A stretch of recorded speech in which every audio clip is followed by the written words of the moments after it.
ഹരേ കൃഷ്ണ. ഇനി നമുക്ക് 13ാമത്തെ ശ്ലോകം നോക്കാം. ന ചാന്തന്ന ബഹിര്യസ്യ ന പൂർവം നാപി ചാപരം പൂർവാപരം ബഹിശ്ചാന്തർജഗതോ യോ ജഗച്ചയഃ. എന്തുകൊണ്ടാണ് വ്യാസഭഗവാൻ ഇവിടെ തൊട്ടു മുൻപുള്ള ശ്ലോകത്തിൽ അതദ്വീര്യകോവിത എന്ന് പറഞ്ഞതെന്നാണ് പറയുന്നത്? ആ ഉണ്ണിയുടെ വീര്യം എന്താണ്? ആ ഉണ്ണിയുടെ സ്വരൂപം നമ്മൾ ഏതൊരു വസ്തുവിനെയും ബന്ധിക്കണമെങ്കിൽ ആ വസ്തുവിൻ്റെ വലുപ്പത്തെക്കുറിച്ച് ഒരു ഏകദേശ ധാരണ നമുക്കുണ്ടാകണം, അല്ലേ?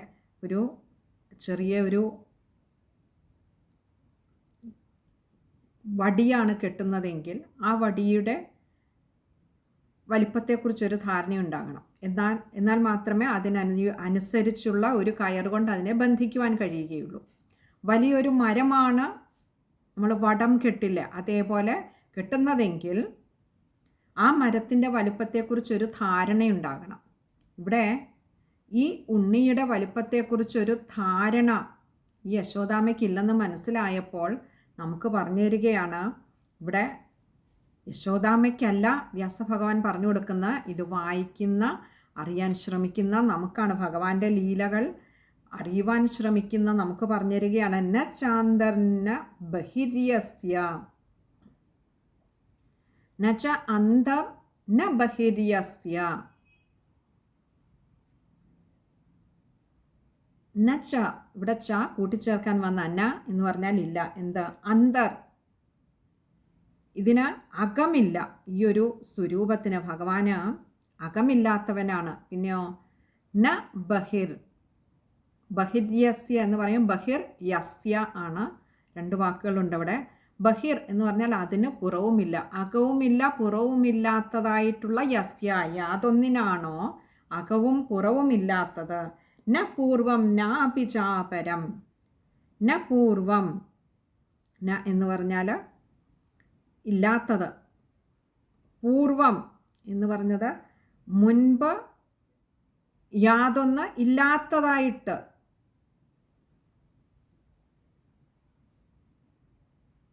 അല്ലെങ്കിൽ അതിനൊരു മുൻഭാഗം ഇല്ലാത്തതായിട്ട്. ഇവിടെ മുൻപ് ഇല്ലാത്ത എന്നതിന് മുൻഭാഗം ഇല്ലാത്തതായിട്ട്. പിന്നെ ന ചാപരം, നാപി ചാപരം, ന അപി ച അപരം, അതിന് പിൻഭാഗവുമില്ല, അതിനൊരു മുൻഭാഗമില്ല പിൻഭാഗമില്ല. ഇനി മറ്റൊരു തരത്തിൽ പറഞ്ഞാൽ അതിന് മുൻപ് ഇല്ലാത്തതായിട്ട് യാതൊന്നാണോ ഉള്ളത്, അതായത് അതിന് മുൻപ് ഒന്നില്ല, ഏറ്റവും ആദിയിലുള്ളതാണിത്. ഇനിയും അതിന് ശേഷം ഇല്ലാത്തതായിട്ട് യാതൊന്നാണോ ഉള്ളത്? ഈ ഉണ്ണിക്ക് ശേഷം മറ്റൊന്നില്ല, ഏറ്റവും ആദിയിലും അന്തത്തിലും ഉള്ളത് ഒന്ന് മാത്രമേ ഉള്ളൂ. അഥവാ ഇതിനൊരു ഒടുക്കവും തുടക്കവും ഒന്നുമില്ലാത്തതാണ്. തുടക്കവും ഒടുക്കവും ഇല്ലാത്ത, അകവും പുറവുമില്ലാത്ത, മുൻഭാഗവും പിൻഭാഗവും ഇല്ലാത്തതായിട്ടുള്ള പൂർവാപരം ബഹിശ്ചാന്തർജഗതോ യോ ജഗച്ചയഃ. പൂർവാപരം എന്ന് പറഞ്ഞാൽ മുൻപും അപരം പിൻപ്, മുൻപും പിമ്പും. ബഹിശ്ചാന്തർജഗതോ, ബഹിഹി ച അന്തർജഗതഃ, ഇങ്ങനെ 4 വാക്കുകൾ അവിടെ വരുന്നുണ്ട്. ബഹി ച എന്ന് പറഞ്ഞാൽ പുറത്തും, പിന്നെയോ അന്തർ അകത്തും, ഉള്ളിലും പുറത്തും. ജഗത്ത്, ജഗതഃ എന്ന് പറഞ്ഞാൽ ജഗത്തും, ഈ ജഗത്തിൻ്റെ, ഈ ലോകത്തിൻ്റെ. യോ ജഗച്ചയഃ, യോ യഹ യാതൊന്നാണോ, ജഗച്ചയഃ, ജഗത് ച, ഇങ്ങനെ 2 വാക്കുകൾ ചേരുന്നതാണ് ജഗച്ച. ജഗത് ച, ജഗത്തും അവൻ തന്നെയാണ്. ഭഗവാന്റെ സഹസ്രനാമം പറയുമ്പോൾ ആദ്യം നമ്മൾ പറയുന്ന വിശ്വം വിഷ്ണു, ഈ വിശ്വം തന്നെ അവിടുന്ന് തന്നെയാണ്. അപ്പോൾ ജഗത്തും അവിടുന്നാണ്, ജഗത്തിൻ്റെ മുൻപും പിൻപുമുള്ളതും അവിടുന്ന് തന്നെയാണ്. അതിൻ്റെ ഉള്ളിലും പുറത്തുമുള്ളത് അവിടുന്ന് തന്നെയാണ്. പിന്നെയോ യാതൊന്നിനാണോ തുടക്കവും ഒടുക്കവും ഇല്ലാത്തത്, യാതൊന്നിനാണോ മുൻഭാഗവും പിൻഭാഗവും ഇല്ലാത്തത്, യാതൊന്നാണോ അകത്തും പുറത്തുമുള്ളത്, യാതൊന്നിന് അകവും പുറവുമില്ലയോ. അങ്ങനെയുള്ള ആ ഉണ്ണിയെയാണ് ഇവിടെ ആ യശോദാമ്മ ബന്ധിക്കുവാനായി പുറപ്പെടുന്നത്. അങ്ങനെയുള്ള ഒന്നിനെ എങ്ങനെയാണ് ബന്ധിക്കുവാൻ കഴിയുക?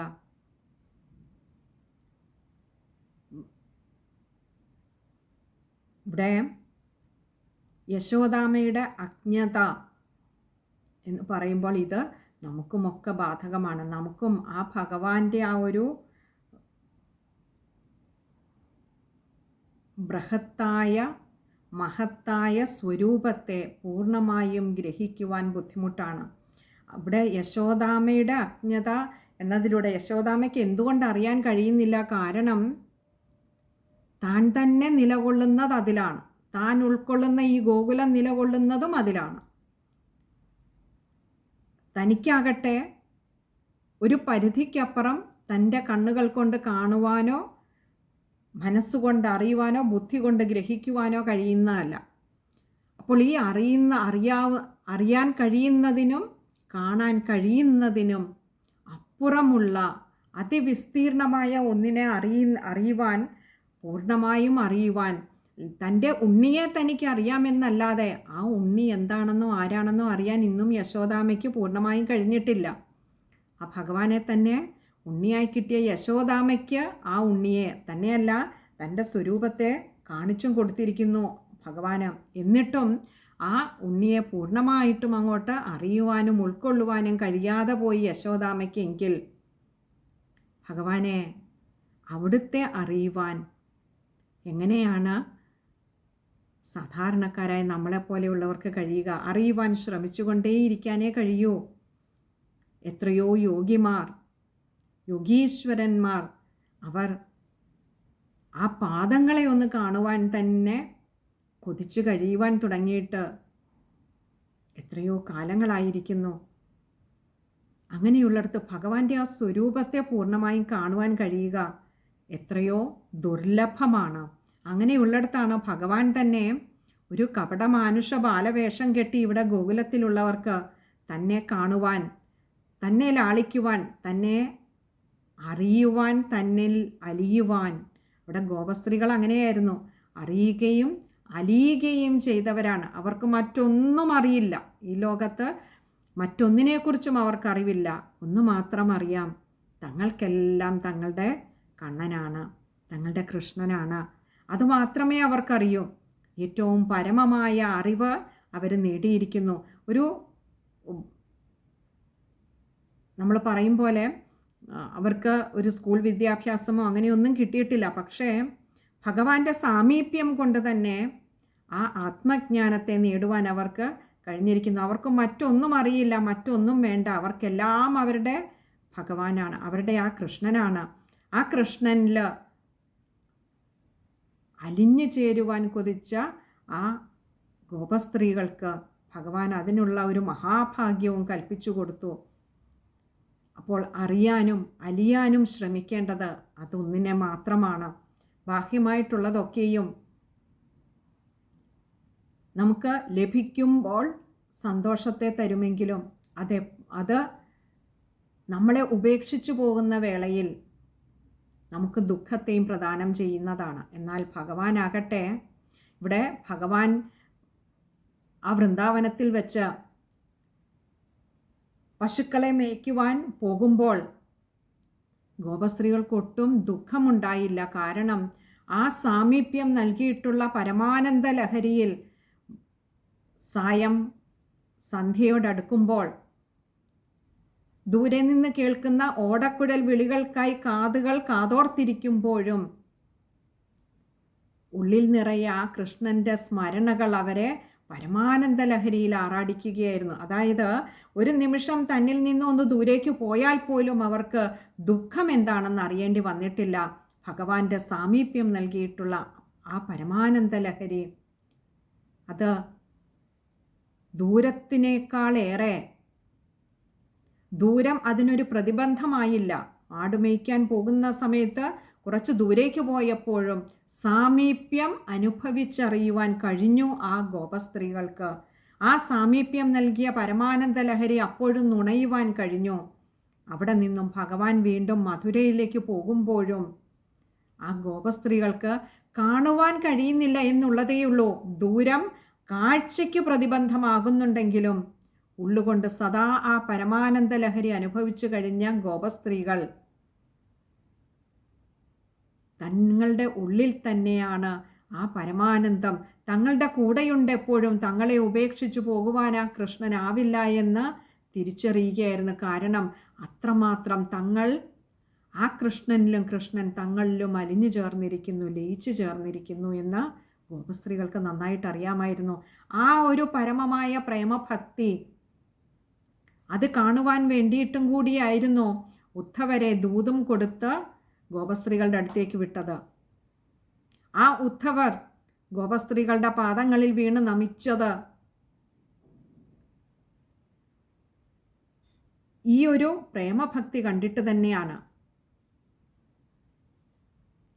അവിടെ ആ ഗോപസ്ത്രീകളെ വീണ് നമിക്കുമ്പോൾ വന്ദേ നന്ദവ്രജസ്ത്രീണാം പാദരേണുമഭീക്ഷ്ണശ യാസാം ഹരികഥോദ്ഗീതം പുനാതിഭുവനത്രയം എന്ന് പാടുന്ന ആ ഉദ്ധവർക്ക് ആ ഗോപസ്ത്രീകളുടെ പാദങ്ങളിൽ പറ്റിപ്പിടിച്ചിരിക്കുന്ന ആ പൊടികളെ പോലും നമിക്കുകയാണ്. ഗോപസ്ത്രീകളുടെ പാദങ്ങളെയുമല്ല, ആ പാദങ്ങളിൽ പറ്റിപ്പിടിച്ചിരിക്കുന്ന പൊടിയെ നമിക്കുന്ന ഉദ്ധവര് പറയുന്നു, പുനാതിഭുവനത്രയം, ഈ 3 ലോകങ്ങളെയും ശുദ്ധീകരിക്കുന്ന ഹരികഥോദ്ഗീതം, ആ ഹരികഥയെ സദാ പാടിക്കൊണ്ടിരിക്കുന്ന ഈ ഗോപസ്ത്രീകളുടെ പാദങ്ങളിൽ പറ്റിപ്പിടിച്ചിരിക്കുന്ന ആ പൊടിയെ ഞാൻ വീണ് നമസ്കരിക്കുന്നു എന്നാണ് പറഞ്ഞത്. അത്രമാത്രം സുഹൃത്തികളായിരുന്നു ആ ഗോപസ്ത്രീകൾ. അത്രമാത്രം പ്രേമഭക്തിയോടുകൂടി ഭഗവാനിൽ അലിഞ്ഞു ചേർന്നവരായിരുന്നു ആ ഗോപസ്ത്രീകൾ. അവർ നന്നേ അറിഞ്ഞിരിക്കുന്നു ഭഗവാൻ എന്താണെന്ന്. അകവും പുറവുമില്ലാത്ത, എന്നാൽ സർവയിടങ്ങളിലും അവർ കണ്ടിരുന്നതും ആ ഗോപാലകൃഷ്ണനെ തന്നെയായിരുന്നു. ഇവിടെ പറയാണ്, അകവും പുറവുമില്ലാത്ത, ആദിയും അന്തവുമില്ലാത്ത, അകത്തും പുറത്തും ഒരുപോലെ വ്യാപിച്ചിരിക്കുന്ന ആ ഭഗവാനെ മനസ്സിലാക്കുവാൻ ഒരു പക്ഷേ യശോദാമയ്ക്ക് കഴിഞ്ഞില്ല എങ്കിലും ഗോപസ്ത്രീകൾക്ക് നന്നായി കഴിഞ്ഞിരിക്കുന്നു. ഇത് നമുക്ക് രുക്മിണി ദേവിയുടെ വാക്കുകളിലും പിന്നീട് ഒരു വേള നമുക്ക് കേൾക്കാവുന്നതാണ്. അവിടെ കർഹിച്ചിത്ത് ലീലയാടുന്ന സമയത്ത് രുക്മിണി ദേവിയും ഇത് തന്നെ പറയുന്നുണ്ട്. അങ്ങനെയുള്ള ഭഗവാനെ ഞാൻ എങ്ങനെയാണ് അറിയുന്നത്? സർവവ്യാപിയായിട്ടുള്ള, അകവും പുറവുമില്ലാത്ത, തുടക്കവും ഒടുക്കവുമില്ലാത്ത ഭഗവാനെ ഞാൻ എങ്ങനെയാണ് അറിയുന്ന? അങ്ങയുടെ മുൻപിൽ ഞാൻ എത്രയോ നിസ്സാരയാണ് എന്ന് പറയുന്നുണ്ട്. അങ്ങേക്ക് അതുകൊണ്ട് തന്നെ ഒരു തരത്തിലും ഞാൻ യോജിച്ചവളല്ല. കാരണം വലിപ്പം കൊണ്ട് നമ്മൾ തമ്മിൽ ഏറെ അന്തരമുണ്ട് എന്ന് പറയുന്നുണ്ട് അവിടെ രുക്മിണി ദേവി, ക്ഷമിക്കണം തെറ്റുപറ്റി, രുക്മിണി ദേവി പറയുന്നുണ്ട്. അപ്പോൾ ഭഗവാനെ നന്നായി അറിഞ്ഞവർ ആയിരുന്നു ആ ഗോപസ്ത്രീകളും രുക്മിണി ദേവിയും ഒക്കെ. ഇത് നമുക്ക് ഉദ്ധവരുടെ വായിൽ നിന്നും ഒക്കെ പിന്നീട് കേൾക്കാവുന്നതാണ്. പക്ഷേ ഭഗവാനെ സദാ, എന്നാൽ അവരോടൊപ്പമൊക്കെ ലഭിച്ച സമയം വളരെ കുറവായിരുന്നു എന്ന് വേണം കരുതാൻ. ഒരു പക്ഷേ കുറച്ചധികം കാലം 10-12 വയസ്സ് വരെ യശോദാമയുടെയും നന്ദഗോപരുടെയും കൂടെ കഴിഞ്ഞ ആ ഉണ്ണിയുടെ ശരിയായ മഹത്വം, ആ ബൃഹത് സ്വരൂപം അറിയുവാൻ, അതിനെ പൂർണ്ണമായും മനസ്സിലാക്കുവാൻ ഒരു പക്ഷേ യശോദാമയ്ക്ക് കഴിഞ്ഞില്ല എന്ന് തന്നെ നമുക്ക് പറയേണ്ടി വരും. ഇവിടെ അതാണ് പറഞ്ഞത്, ബന്ധിക്കുവാൻ പോകുന്നതിൻ്റെ വലിപ്പമറിയാതെ ബന്ധിക്കുവാൻ പുറപ്പെട്ടു ആ യശോദാമ. ആ ഉണ്ണിക്ക്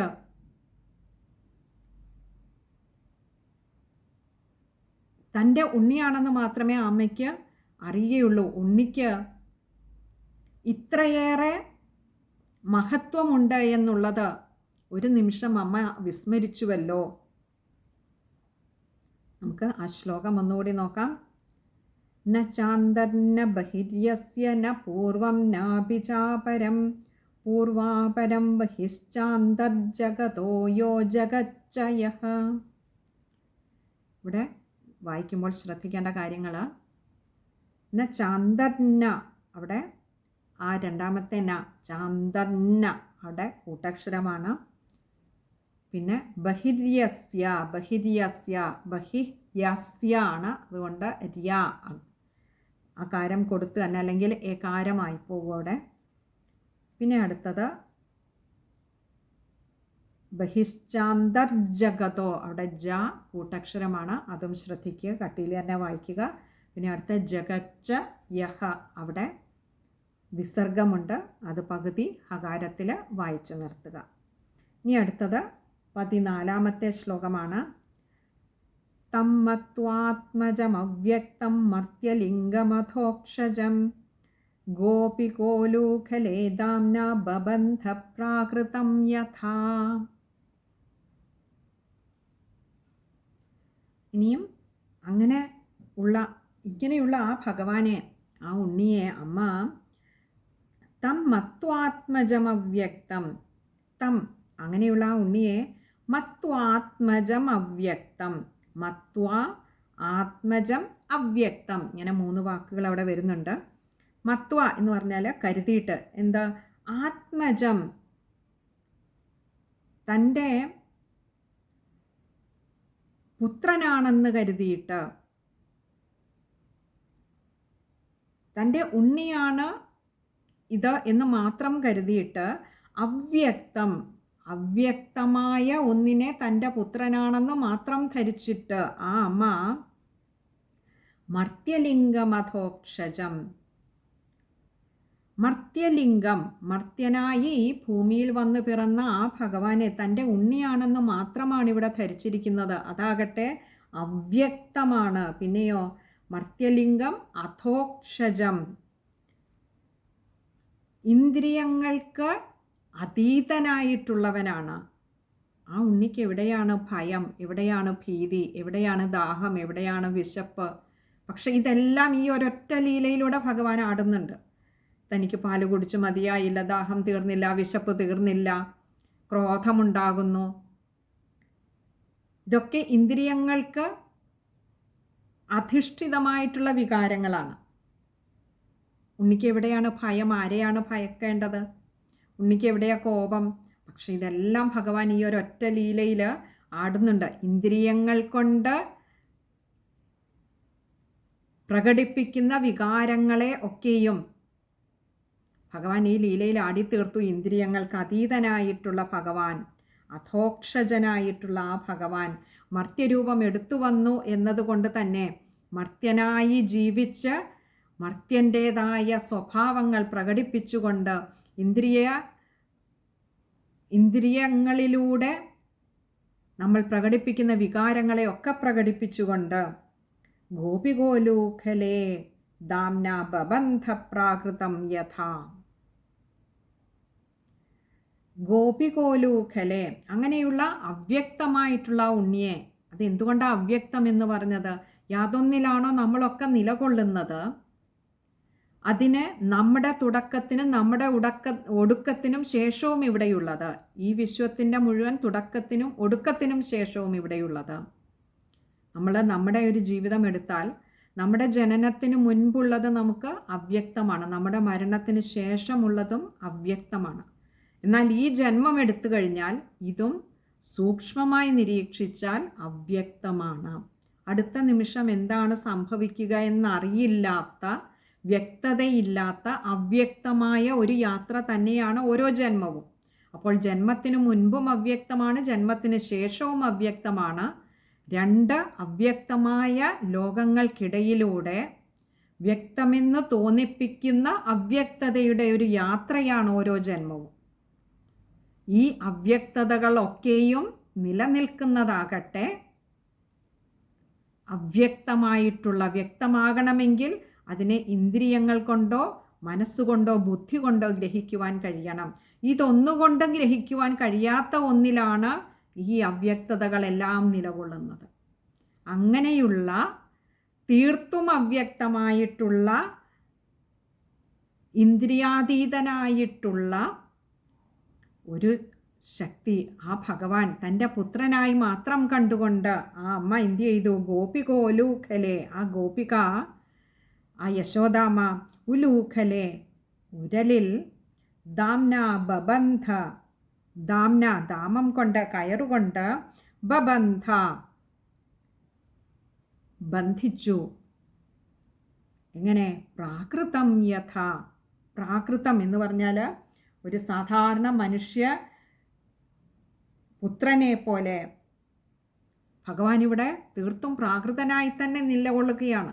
അത്രയും ബൃഹത്തായിട്ടുള്ള ഒന്ന്, താൻ വെറും യശോദാമ്മയുടെ ഉണ്ണി മാത്രമായിക്കൊണ്ട് ഇവിടെ അങ്ങനെ നിലകൊള്ളുന്ന ആ പ്രാകൃത ശിശുവിനെ, ആ അവ്യക്തതയെ, അവ്യക്തതയുടെ മനുഷ്യരൂപത്തെ ആ യശോദാമ്മ അങ്ങോട്ട് ബന്ധിച്ചു ഉരലിൽ.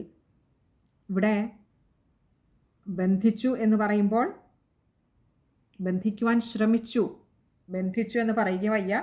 ഒരു കയറെടുത്തുകൊണ്ട് വന്ന് ആ ഉണ്ണിയെ ഏതുരലിൻ്റെ ചുവട്ടിലായിരുന്നുവോ, ഉരലിൻ്റെ ആ ഭാഗങ്ങളിലായിരുന്നുവോ ഉണ്ണി ഇരുന്നത്, അതേ ഉരലിൽ ചേർത്തങ്ങോട്ട് ബന്ധിക്കുവാൻ യശോദാമ്മ ശ്രമിച്ചു. എങ്ങനെ? തീർത്തും അജ്ഞാനം കൊണ്ട് അവ്യക്തമായതിനെ, ബൃഹത്തായതിനെ, അപരിമിതമായിട്ടുള്ള ഒന്നിനെ ബന്ധിക്കുവാൻ അറിയില്ല എന്ന അജ്ഞാനത്തിൽ നിന്നും ഉടലെടുത്ത ആ ഒരു തൻ്റെ ഉണ്ണി എന്നുള്ള ആ ഒരു മമതാബന്ധം കൊണ്ട് ആ ഉണ്ണിയെ താൻ വിചാരിച്ചിനി ഒന്ന് നേരെയാക്കണം, ഉണ്ണിയുടെ വികൃതിയൊക്കെ ഒന്ന് കുറയ്ക്കണം, ഉണ്ണിയുടെ ദേഷ്യം കുറയ്ക്കണം, കുറുമ്പ് കുറയ്ക്കണം, ഇനി ഉണ്ണിയെക്കുറിച്ച് ഈ ഗോകുലത്തിലാരും പരാതിപ്പെടുവാൻ ഇടവരരുത് എന്ന് കരുതി ഉണ്ണിയെ ബന്ധിക്കുവാനായിട്ട് തുനിഞ്ഞു. ഇനി നമുക്ക് ആ ശ്ലോകം ഒന്നുകൂടി നോക്കാം.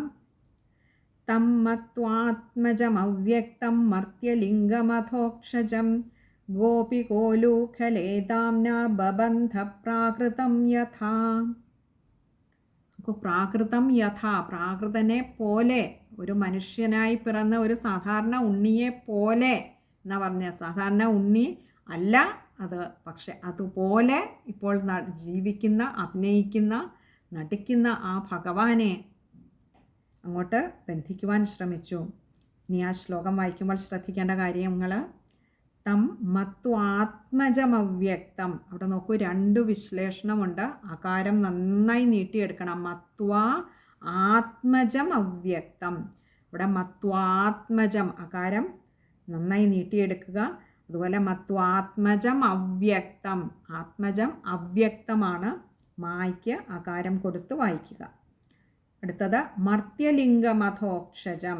അവിടെ മർത്യലിംഗം അധോക്ഷജമാണ്, അപ്പോൾ മായ്ക്ക് ആകാരം കൊടുക്കുക. മർത്യലിംഗം അധോക്ഷജം. അവിടെയും ഗായ്ക്ക് കകാരം വരരുത്, ഗായാണ്, കായല്ല. അതും ശ്രദ്ധിക്കുക. ഇത്രയും കാര്യങ്ങളാണ് ആ ഒരു ശ്ലോകം വായിക്കുമ്പോൾ. അടുത്തത് ഗോപികോലൂഖലെ. ഗോപിക ഉലൂഖലയാണ്, ഗോപികോ ലൂഖലെ ആവരുത്, ഗോപികോലൂഖലെ. ഉലൂഖലം എന്നാൽ ഉരൽ, അപ്പോൾ അതും ശ്രദ്ധിക്കുക. ഇത്രയും കാര്യങ്ങളാണ് ആ ഒരു ശ്ലോകം വായിക്കുമ്പോൾ ശ്രദ്ധിക്കേണ്ടതായിട്ടുള്ളത്. ഇനി അടുത്തത് 15ാമത്തെ ശ്ലോകമാണ്. അത് അടുത്ത സത്സംഗത്തിൽ കാണാമെന്ന് കരുതുന്നു. ഹരേ കൃഷ്ണ.